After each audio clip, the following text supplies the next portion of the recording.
자, 2024년 4월 12일 아침 경전산책 시작하겠습니다.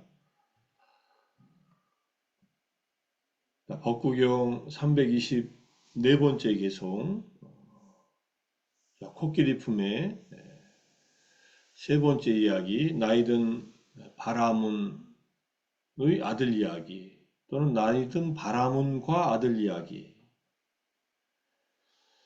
이렇게 이해할 수 있을 것 같고요. 개송을 보면은 재산을 지키는 이라고 하는 꾼잘라 코끼리는 발정하면 제어하기 어려우며 묶여 있을 때는 아무것도 먹지 않는다. 꾼잘라 코끼리는 코끼리의 숲을 생각하고 있다. 이 개성이 왜 나왔는가 배경 이야기를 보면은 알 수 있는데 밑에 이 주석 이야기는 법구경 이야기에 해석이 되어 있어서 거기서 다시 설명을 드리겠습니다. 자식들에게 쫓겨나 거짓 신세가 된 늙은 아버지, 노쇠한 한 바라문의 아들들과 관련한 개성입니다. 사와띠에 네 아들을 둔 바라문이 살고 있었는데 그의 재산은 80만 양이었다. 80만 양이 얼마인지는 우리 돈으로는 잘 모르겠지만 많은 재산을 인 것 같으니까 8억은 아니겠죠. 한 80억이나 800억 정도 됐는가. 아들들이 성년이 되고 다 결혼시키고 나서 4명의 아들에게 10만 양씩 모두 40만 양을 주고 독립을 시킵니다. 그 다음에 결혼한 후에 또 어머니가 죽자 아들들은 모여 의견을 나눕니다. 이제 아버지 혼자 남은 거예요. 어쩌면 우리 지금 현대 우리 삶의 모습하고도 거의 유사합니다. 아버지가 재혼하게 되면 아버지의 재산은 계모의 아들들이 나누어 가지게 될 것이고 우리에게 한 푼도 떨어지지 않을 것이니 아버지를 불편하지 않게 모셔서 재혼을 막고 환심을 사서 재산을 물려받도록 하자. 이게 사형제들이 생각을 합니다. 열심히 아버지를 성심껏 모십니다. 아들들은 지극한 효성으로 감족을 주려는 듯이 열심히 시중 들고 있었는데 이제 아버지가 잠에 들어서 잠에서 깨어나자 아들들은 손발을 문질러 들이며 혼자 사는 것이 얼마나 불편한지 설명합니다. 아버지께서 혼자 사는 것이 얼마나 불편합니까? 살아계시는 그날까지 여생을 편안히 잘 모실 테니 나머지 재산도 나누어 주십시오. 바라문은 아들들이 요구한 대로 각자에게 다시 10만 양씩 더 나누어 줍니다. 80만 양 있는데 이전에 결혼할 때 10만 양씩 주고 이제 반 남은 재산도 다 나눠준 거예요. 그가 가진 재산이라고는 옷 한 벌 뿐이었습니다. 그런데 이제 며칠 동안 장남이 아버지를 모시다가 아버지가 강에서 목욕하고 집으로 돌아올 때 집 앞에 서 있는 며느리가 말합니다. 아버님은 다른 아들들보다 장남에게 100냥이나 1000냥이라도 더 주셨나요? 4명의 아들들에게 20만 양씩 똑같이 주었잖아요. 그러니까 80만 양을 다 20만 양씩 나눠주었는데 다른 아들들 집에 가는 길을 혹시 모르시나요? 아버지를 며느리가 아무래도 불편했겠죠. 그러니까 바람은 화가 나서 꺼져라 이 사악한 여자 이랬다는 겁니다. 둘째 아들 집에 갔는데도 똑같이 쫓겨나고 맙니다. 셋째, 넷째 집도 다 쫓겨납니다. 이 아들들은 이렇게 문제가 있어요. 그죠? 자기 부인한테 며느리들도 문제가 있지만 그래서 이제 이교도에 빠따랑가라고 해서 빤다랑가라고 해서 구걸하며 살아가는 바람교회 한 종단으로 전임 시대부터 아쇼카 시대까지 존재했었다고 합니다. 바라문들이 이제 나이가 들어갖고 출가해서 자기들끼리 모여서 사는 교단을 만들었나 봐요. 요즘 말하면은 이제 나이 들어서 가족들하고 이제 같이 살기 어려워지니까 노인들끼리 같이 모여서 사는 이런 그런 공동체 같은 거라고 생각할 수도 있겠습니다. 구걸하며 삽니다. 구걸하며 살았다는 것은 걸식하며 살았다는 얘기예요. 부처님께 찾아가요. 자기의 몸은 노쇠하고 의지할 자식도 없는 신세를 생각하다가 부처님은 참 좋으신 분이니까 가서 좀 말씀이라도 좀 들어야겠다 하니까 경전에서 이렇게 기록합니다. 이 경전 얘기는 이제 뒤에 경전 다 바람은 상유타에 나오는 경전이라서 뒤에 자세하게 얘기하겠습니다. 내용은 경전 직접 가서 얘기하고 같은 내용이지만 그래서 이제 부처님께서 이 개성을 일러줍니다. 부려막심한 자식들보다 지팡이가 훨씬 낫다. 자식들은 나에게 어떤 것도 안 해주지만 넘어져도 지팡이의 힘으로 다시 일어난다. 이렇게 얘기하고 다닙니다. 부처님이 알려주신 개성이에요. 그 당시에 이제 여기는 지금 여기에 이제 이런 불문율이 있었다라고 법규경 주석서에 나오지만은 누가 부모의 재산을 몽땅 삼키고도 아버지와 어머니를 봉양하지 않으면 그를 공개 처형하리라 이런 내용이 있었나 봐요. 그러니까 아버지가 이렇게 구걸하고 다니니까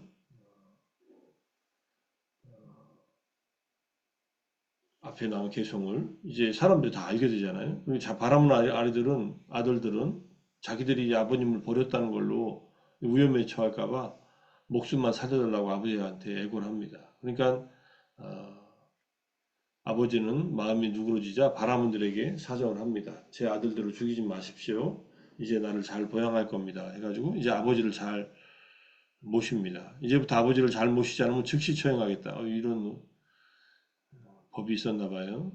뭐 그 당시에 부모는 뭐 막강한 주위에 있었으니까 그래서 이제 아버지를 잘 모십니다. 그래서 부처님 때문에 이런 일이 생겼다고 해서 그 개성 때문에 부처님께 귀의한다는 얘기를 합니다.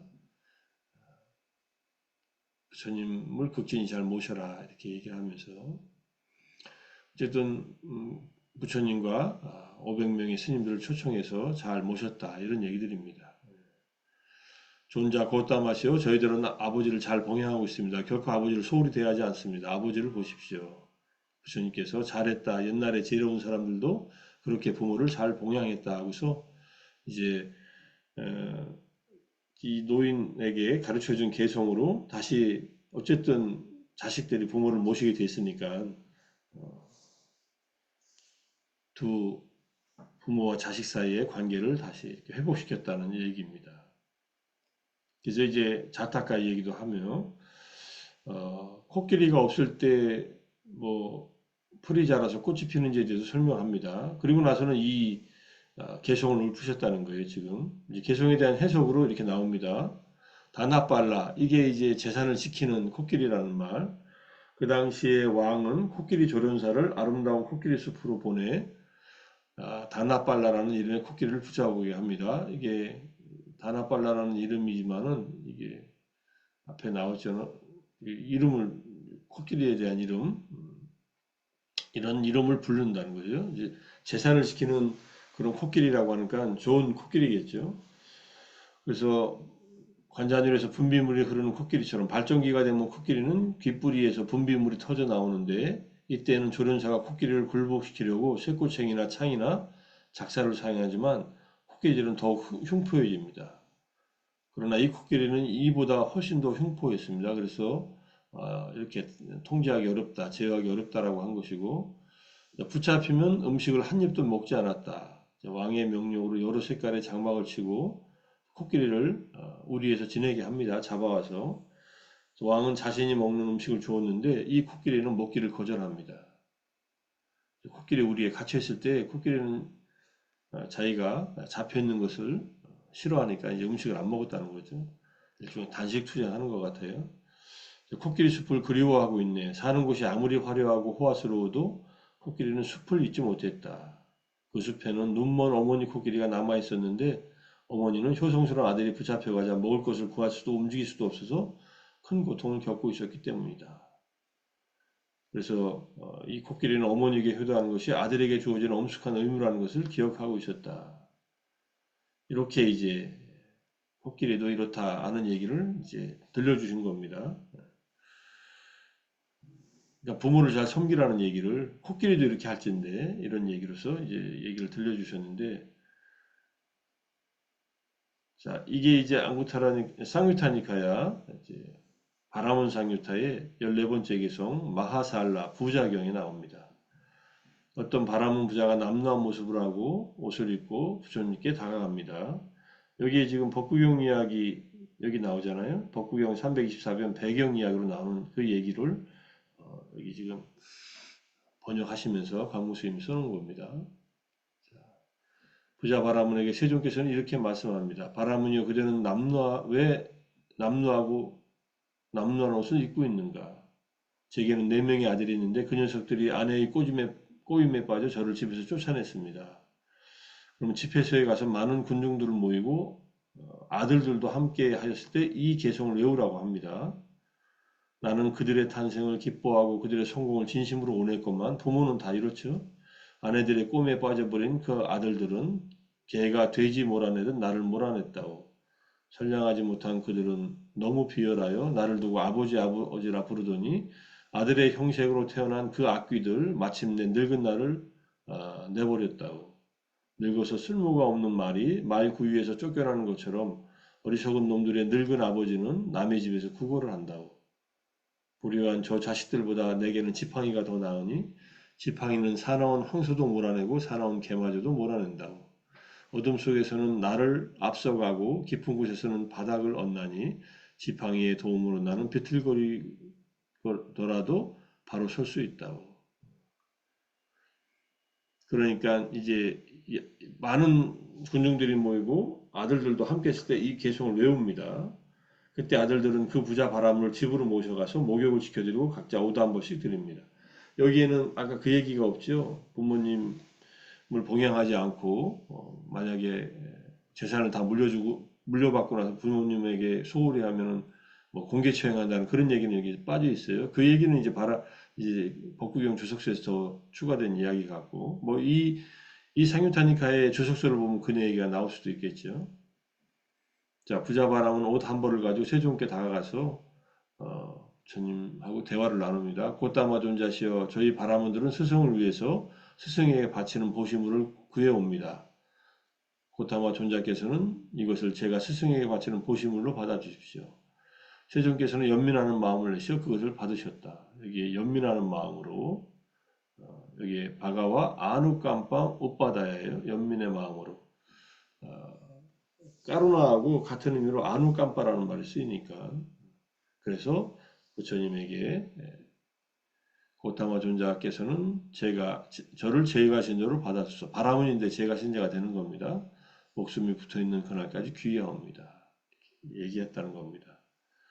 부처님의 개송은 좀 사실대로 말하지만은 이렇게 말해가지고 자식들을 정신 차리게 했다는 얘기니까 우리 사실대로 거짓말을 말한 것도 아니고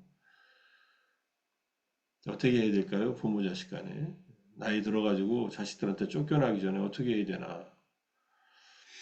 수타니파타에 보면은 여기 좀 똑같은 내용이가 여기 지금 전재선 선생님이 주로 달아놨어요. 수타니파타 파멸경이라는 경전이 있어요. 인간이 파멸할 때는 어떤 일을 하는가?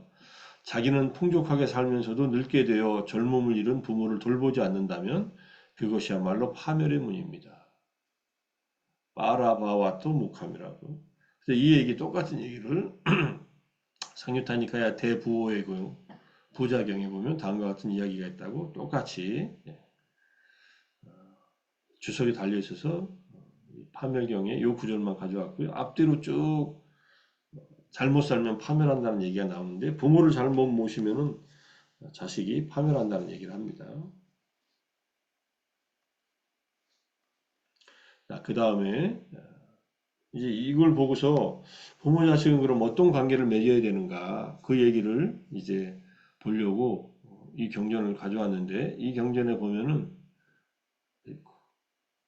일단은 교계 신갈락경에서 육방에 동서남북하고 상하에 예배하는 메라스마데라서 예배하는 신갈라를 두고 부처님께서 진정한 예배는 무엇이냐 하면은 동쪽은 부모, 남쪽은 스승, 서쪽은 자식과 아내, 북쪽은 친구와 동료, 아래는 하인과 고용인, 위는 삼가 바람이라고 알고 여섯 방향으로 감싸는 자가 되어야 된다.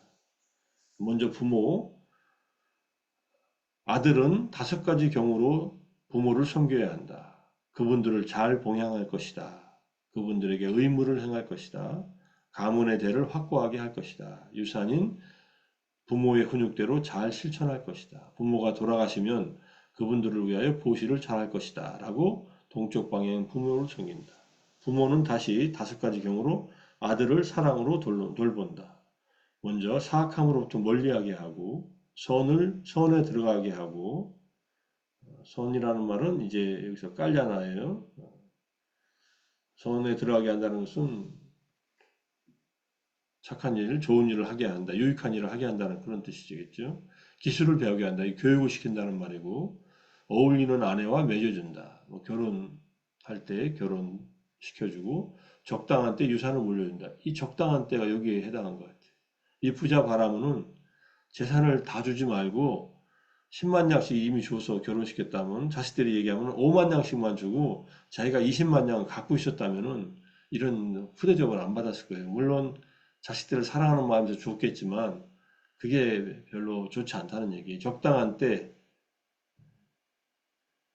요즘에는 통장 여러 개 갖고 있으라 그러잖아요. 부모들이. 통장에 돈이 얼마나 들었는지 모르겠지만 자식들이 부모가 가지고 있어야 자식들도 부모를 찾아오고 위한다고 그러잖아요. 그럼 어쩔 수 없어요. 자식들은 지 자식들도 챙겨야 되니까. 제 아내하고. 그러니까 이렇게 해서 부모와 자식이 서로 돌봐야 된다. 이런 얘기입니다. 그 중에 이제 자식이 부모한테 할 수 있는 봉양을 살아서 하는데 살아서 잘 못할 경우가 있잖아요. 자기 살기도 바쁘고 또 젊었을 땐 철도 안 들고 해서 그럴 때는 부모가 돌아가시면은 그분들을 위해서 보시를 잘할 것이다. 돌아가신 부모를 위해서 자식이 공덕을 쌓고 부모에게 회양하는 거예요. 이것이 친가족한테는 가능하답니다. 그러니까 내가 부모를 위해서 대신 선행을 하고 그 선행의 공덕이 부모에게 가게 하는 겁니다. 그럼 어떻게 되느냐? 어, 어떤 사람이 돌아가신 부모를 위해서 여러 가지 제사를 지내고 막 그럽니다. 그러니까 부처님께서 그렇게 제사 지내는 게 부모님한테 가느냐 하니까는 뭐 전통적으로 해왔으니까 한다 그러는데 그것은 가지 않을 수도 있지만은 부모를 위해서 공덕을 쌓고 부모에게 회양을 하면은 이렇게 보시를 하면은 갈 수도 있다 이렇게 얘기를 합니다 부처님이. 어떤 경우에 부모에게 그 공덕이 가느냐 하면은 부모가 아귀 세계에 태어나 있으면은 이렇게 보시한 공덕이 바로 간답니다. 그러면 아귀 세계에 태어나지 않으면 어떠냐고 질문을 하니까 가지 않는다고 얘기해요. 예컨대 천상에 갔거나 인간으로 태어났거나 지옥에 갔거나 축생으로 태어났거나 하면 공덕이 이렇게 100%도 안 간다고 합니다. 그럼 그 공덕은 의미가 없느냐면 의미가 없는 게 아니라 자신에게 다시 돌아온다고 합니다. 저는 이거를 부모님에게 계좌이체를 했는데 부모님이 통장이 사라졌어요. 그럼 그 돈이 사라지는 게 아니라 나에게 다시 돌아온다는 얘기로 이렇게 해석을 해보는데 그러면은 부모가 아기 세계에 태어났다면 어떻게 아느냐 이렇게 얘기하니까 부처님께서 그대의 조상들이 한둘이냐 지금 이 생에서의 부모만 부모가 아니라 많은 조상들이 있었고 많은 부모들이 전생에 있지 않았겠느냐 그 조상 중에 누구라도 아기 세계에 태어나지 않은 경우는 있을 수 없다는 식으로 얘기를 합니다. 저는 이렇게 좀 더 확장해서 생각해 봅니다. 부모 자식 간에 태어나는 인연은 이건 한 생의 인연이 아니라 오랜 생의 인연인데 이 생에서는 나의 부모로서 나를 길러주고 나를 돌봐줬지만 어느 생에선가는 내가 우리 부모들의 부모였을 가능성도 충분히 있습니다. 윤회하는 동안에 우리가 부모 자식 아니었던 사람, 형제자매 아니었던 사람, 이런 사람을 만나기 어렵다고 부처님이 얘기하셨거든요. 그러니까 이 생에서 내가 좀 효도를 못하고 부모님이 일찍 가셨다면은 마음으로 반성하고 그 다음에 참회하면서 부모님을 위해서 내가 뭔가 보시를 하는 겁니다. 이때 보시의 공덕이 큰 보시대로 하면은 열심히 수행하는 스님들, 열심히 정진하는 그런 수행하는 스님들께 이제 불교에서는 보시하라고 하지 않습니까?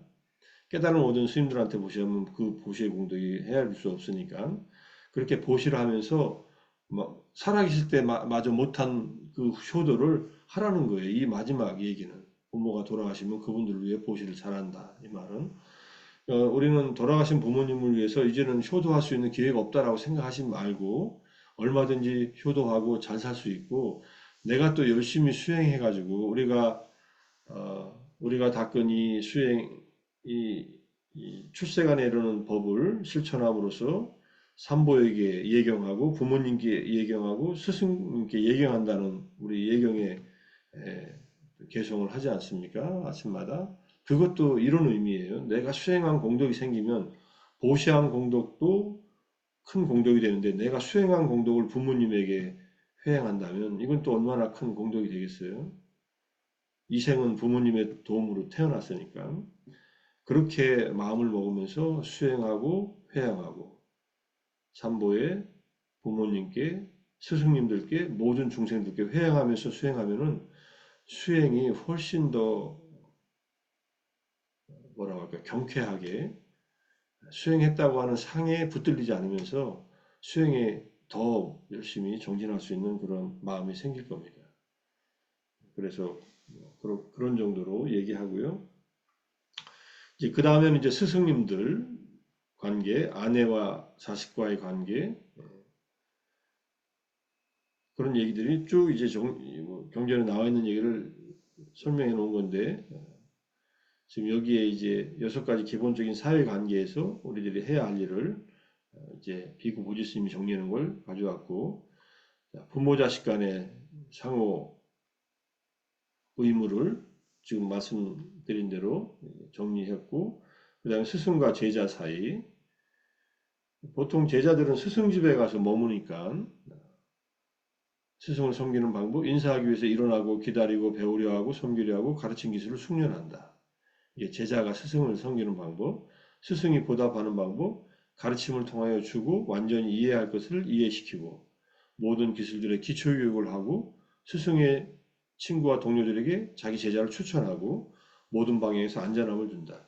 저는 이 5가지 중에 뭐 앞에 건 당연한 거지만 5번째도 아주 중요하다고 생각합니다. 제자들을 안전하게 보호해야 된다. 어떤 경우에서라도 제자들의 안전함을 준다. 제자들에게 피해가는 행동을 하면 안 된다. 이런 뜻입니다. 그 다음에 아내와 남편의 상호관계. 남편은 아내를 존중하고 얕보지 말고 신뢰받지 못하는 자가 되지 말며 고난을 넘겨주고 장신구를 사준다. 아내는 일을 잘 처리하고 하인들에게 친절하고 신뢰받지 못한 것이 없고 가게를 보호하고 맡은 모든 일에서 숙련되고 열심히 한다. 서로 부부간의 상호 존중의 의무라고 보고요. 그 다음에 친구와 동료도 재미있습니다. 친구에게 선물하고 친절한 말을 하고 유익함을 돌보고 자신과 같이 그들을 대하고 자신의 말을 지킨다. 약속을 지키고 취해 있을 때 돌봐주고 취해 있을 때 소지품을 보호해주고 두려움에 처했을 때 의지처가 되어주고 어려움에 처했을 때 떠나지 말고 친구의 자녀들에게 관심을 보여라. 친구와 동료니까 이거 서로 간에 어떻게 보면 10가지 서로 존중해야 되는 또는 지켜야 되는 의무라고도 볼 수 있습니다. 그 다음에 고용주, 고용인. 고용주는 고용인에게 능력에 따라 일을 배당하고 음식과 임금을 공급하고 아플 때 돌봐주고 함께 맛있는 것을 나누고 적당한 때 쉬게 한다. 보통은 고용인들이 고용주의 집에서 머물면서 일을 하거든요. 그러니까 이렇게 돌보라는 얘기고 고용된 사람들은 주인이 일어나기 전에 일어나고 주인이 잠든 후에 잠잔다. 출근한다면 주인이 출근하기 전에 먼저 출근하고 주인이라고 하면 좀 그렇죠. 자기를 고용한 사람들 주인이 퇴근한 다음에 퇴근한다. 이렇게 이야기할 수도 있어요. 주어진 일에 만족하고 일을 잘 처리하고 주인에 대한 명성을 말하고 칭송하라. 이상적인 얘기 같지만 이렇게 한다면 서로 간에 서로의 이게 도움이 되는 그런 관계가 형성된다는 거고요. 마지막에 이제 제가자와 종교 지도자. 제가자는 종교 지도자를 5가지로 섬긴다. 종교 지도자들에게 몸으로, 말로, 생각으로 자애를 보인다. 행동으로, 말하는 것으로, 마음속으로 종교 지도자들에게 행복하기를 바라는 마음을 일으킨다는 것, 집을 열어둔다. 이건 탁발을 하기 위해서 종교인들이 지나갈 때 집을 열어두면은 그 집에 서가지고 탁발 음식을 받을 수 있다는 얘기고요. 집을 열어둔다고 집 안으로 들어오지는 않습니다. 웬만하면은 물론 음식을 차려놓고 집 안으로 초대할 수도 있어요. 뭐 그런 것들도 들어갈 수 있겠죠. 물질적 필수품을 공급한다. 의식주와 약을 공급하는 겁니다. 그러면 종교 지도자는 제가자들에게 잘못된 것으로부터 멀리하게 하고 선을 행하도록 격려하고 제가자를 향해 선한 마음으로 자애롭게 돌보고 배우지 않은 것을 가르쳐주고 천상으로 가는 길을 드러내준다. 이게 종교인들이 제가자에게 할 일이에요. 예컨대 스님들이 제가자들한테 보시물을 받으면은 이러한 5가지 의무를 행해야 된다. 이게 서로 이렇게 행해야 되지, 일방으로 하면은 어쩌면은 이제 빚을 질 수도 있어요. 그래서 가르쳐주고, 여기서 깨달음을 얻도록 이렇게 가르쳐준다는 말도 되겠지만은, 적어도 잘 모르는 것을 가르쳐주는 것이 종교 지도자들이 할 일이다. 천상으로 가는 길, 보시하고 계를 지키고 자비이사의 사물의신과 같은 명상을 하는 것, 이런 것들을 드러내 주는 거죠. 이렇게 서로 간에 의무를 지키면서 산다는 그런 얘기입니다. 뒤에는 이제 경전 뒷 얘기들 쭉 이렇게 실어놨으니까 요즘에 제가 게을러서 이것들 다 밴드에 올리는 것 좀 안 하고 있는데 언제 다 모아가지고 각각의 날짜별로 이 자료들을 올려놓겠습니다. 자, 어쨌든 부모님들, 지금 여기 계신 분들은 대부분 부모님 세대니까 자식들한테 적당한 때 유산을 물려주고 가능하면 큰 재산은 아니더라도 끝까지 자기 혼자 생활할 수 있는 그 재산을 갖고 있어라. 이렇게 요즘에 많이 얘기하잖아요. 자식들은 다 길러주고 적당한 때 유산을 물려주면 되는 그 적당한 때가 내가 죽을 때 이 유산으로 너희를 싸우지 말고 잘 배분해서 가져라. 그 다음에 나머지 적당한 비용은 내가 공덕을 쌓고 가고 싶으니 이것은 내가 그동안 신앙생활을 했던 어떤 절이나 어떤 곳에 기부를 하든지 어떤 사회에 좋은 일을 할 수 있도록 다 기부하라고 이렇게 유언을 공증을 해가지고 법적인 효력을 갖게 해서 남겨놓으셔야 돼요. 재산이 많으시면 그렇게 하시고 재산이 없으시면은 대충 다 나눠주고 마지막에 적당한 때에 다 나눠주고 나중에 몸이 약해지고 자기가 쇠약해지면요 자식들에게 의존하다가 아까 그 부자 바라문처럼 되니까 그렇게는 살지 말라는 얘기입니다. 자, 오늘 이 정도로 얘기하고요. 재밌는 얘기 나눴습니다. 부처님 때나 지금이나 자식들 아들들이 자기 부인한테 이런 식으로 뭐라고 할까 꼬임에 빠져가지고 또는 이기적인 마음으로 부모님을 홀대하는 그런 상황들이 벌어질 수 있으니 주의하고 조심하라. 유산을 제대로 쓰지 못하는 자식에게는 유산을 상속하지 말라는 말씀도 있어요. 부처님 말씀 중에.